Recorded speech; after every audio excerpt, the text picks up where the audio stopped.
Hello there. This is the Purposeful Pedagogy, and this will be a video instructional tutorial on the Game of Life activity that you purchased. I usually do a instructional sheet, but there are a lot of instructions for this, so sometimes I'll do a video just to make it easier on both of us. And I want to make sure and be thorough because there's really nothing like paying money to purchase an item and not really understand how to use it. So I'm going to move through this kind of quick, so hopefully the video won't be too long and it will answer any questions that you have. But if you have any additional questions, please feel free to email me, and my email address is here on the screen. All right, well, let's just jump right into it so that we can kind of make our way through it. So you get two downloads, two PDFs that will look like this. This game was designed for my students when we were looking over insurance and all these terms like copay and deductible and co-insurance and out-of-pockets and premiums, and I think, you know, it's one thing to define them, it's another to actually kind of see them in action. So that's kind of why I made this little game. I will say this game has been through a lot of changes over the years. I think I created this about 8 years ago, and just through a lot of trial and error, and insurance is difficult, and it's difficult especially for these students, and I didn't want to dumb it down too much, but I also didn't want to get it to a level where they got frustrated and kind of wanted to give up. So this is sort of the end result after years of it changing. So I will say beforehand, they do need to know these terms. I will be publishing, and it might be published by the time you're watching this, but another insurance sort of packet that goes through the terms and kind of walks them through what they mean, but they will sort of need to at least have some good back knowledge on those topics before getting started. So okay, so the first thing is they need to have access to this health insurance options sheet. You can do that in a variety of ways. You can, you know, photocopy and give it to every student. You can put it up on the overhead, because really they just need to see it one time, pick what they want, and then based on what they pick is what you will hand out after that. I often will let students work in partners, sometimes pretend to be like one person and be partners, because this does involve a lot of math and it can get a little complicated. So I've done that before, and that works really well, but totally up to you how you want to do it. But the bottom line is they need access to this sheet, and they'll pick one of these 3 insurance policies. Obviously, you know, you've got one with your higher premium with more coverage, all the way down to the low premium with the less coverage. And it is interesting, I will say, that I always have a variety of students that pick options, and some years I will even group them together according to what insurance company they chose. That way they can kind of help each other out when it comes to the math and all of that. So the next thing you're going to do is hand out the coordinating worksheet. So for instance, all the students that chose Dazzler Insurance will get this one, and then there's one for Hometown and one for Run of the Mill. So you just need to make extra copies, and I just sort of keep them in a folder, and the ones I don't use them the next year, next semester, or whatever. But they need to do this because it is specific to their insurance company. I have a little copy of their card at the top, so that way you don't need this health insurance option sheet anymore. But I've also done a little bit of the math for them, just to kind of get everybody to the same spot. So basically the scenario is the same for everyone. They make $2,500 a month. They have expenses of $1,500. That leaves them with $1,000, and then we take out their premiums. So I went ahead and did that for them. I took their premium out, leaving them with a net balance. So for instance, Dazzler is left with $750 due to its premium of $250, and then the Hometown premium is $150, leaving them with $850, and then the cheapest one is $75, leaving them with $925. So you see, I filled those in for them. Okay, so this won't all be filled in. I was working on this earlier, so I really need to kind of clear these out real quick. Oops, wrong button. So we're going to just kind of go through a few of the scenarios together so you can kind of see how it works. This little deductible area is just an area for them to sort of keep up with what their deductible is at. And it's just an area to kind of scratch down on that because, you know, part of me, this is probably the most confusing part, is the deductible for the students. And part of me was like, well, maybe I should just say that there's no deductible, but I think it's important that they learn deductible, and that, yes, it is a little confusing, and yes, it starts over every January, and so I kept it in, but you might have to really walk them through that part of it as well. And while I'm thinking about it, there have been years where I've had or classes that I know are just going to be very frustrated doing this, and they're going to get overwhelmed. And so we will just pick an insurance company as a class.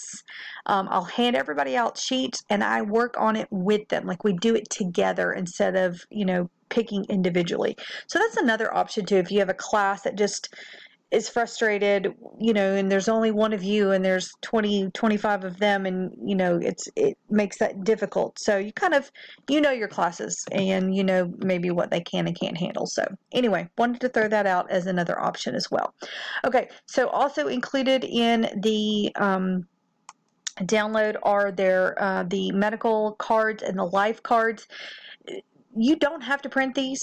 I have them printed on, in fact, this is set up for those perforated business cards that you can buy that are printable, and they just tear out, and then I keep them year after year. I just use them over and over again, so I don't have to reprint these. But for each month, we will pick a medical card and a life card. You don't even have to print them. You can just, you know, randomly pick one of these, because if you do all 12 months, you're going to use all 12 medical cards and all 12 life cards. So it doesn't really matter. All right, so let's skip on ahead. So let's say we chose Dazzler Insurance. We're one of the students that chose Dazzler Insurance. There's all of our info that we need to know. I start everybody off with $1,000 in the bank, and then the next step is that we will draw a life card. So let's look at some of the life cards real quick. Most of them, they're losing money. So most of them, something's happened in life. You know, the oil needs changing. You know, you are late on a cell phone bill or whatever. And then there are some that just are like, no major expenses, no winnings, or, you know, no nothing. There's also some where they like, it's your birthday, you get $100. Your great aunt passed away, you get $500. So there's a few of those where they gain a little money. And then there's one where they get to make a decision. They take a vacation, and then they get to decide how much they want to spend on it. So just, you know, for fun. And then there are also 12 medical cards. A lot of these are where they're going to use their, like, knowledge on deductible and co-insurance and all that. And we'll get to that in a minute. And then, of course, I threw in a few that are just like no medical expenses at all, which, you know, pretty typical. Okay, so let's get back and let's just do a column or two just so you can kind of see what we're doing. So they started at $1,000. Let's say we draw a life card.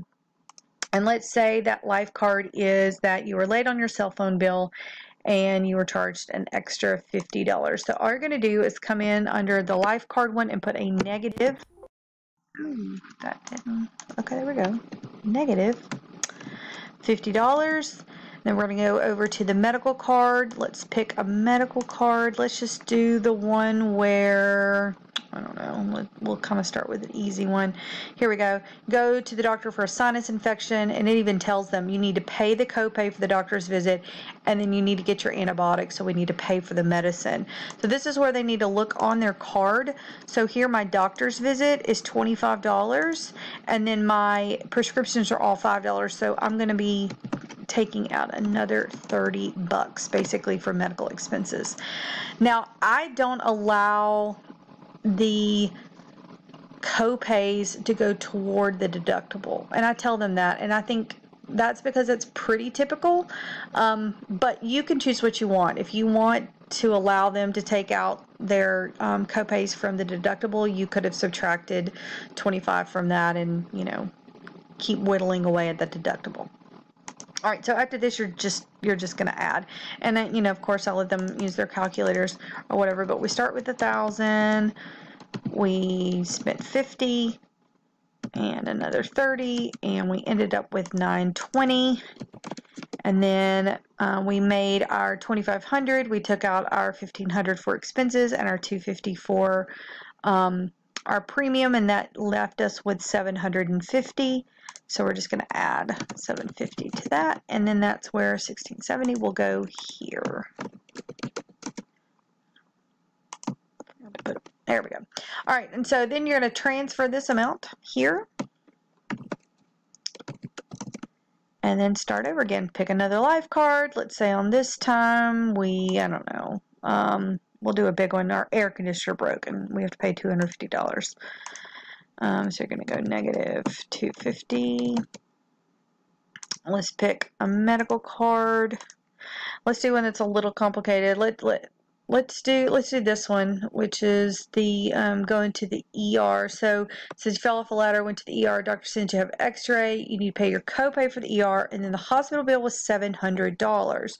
So this is where I have to kind of stop and think. So first of all, we know we're going to be paying the $50 ER visit. That's what's up here. And then our deductible is $500. The bill is $700. So we know $500 of that we will be responsible for, plus our $25. But now we got $200 left over, and of that $200, they're going to be paying at 90%. So we only owe 10% of that $200, or $20.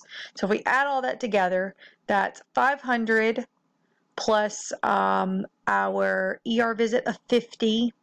Let's put this on the calculator here.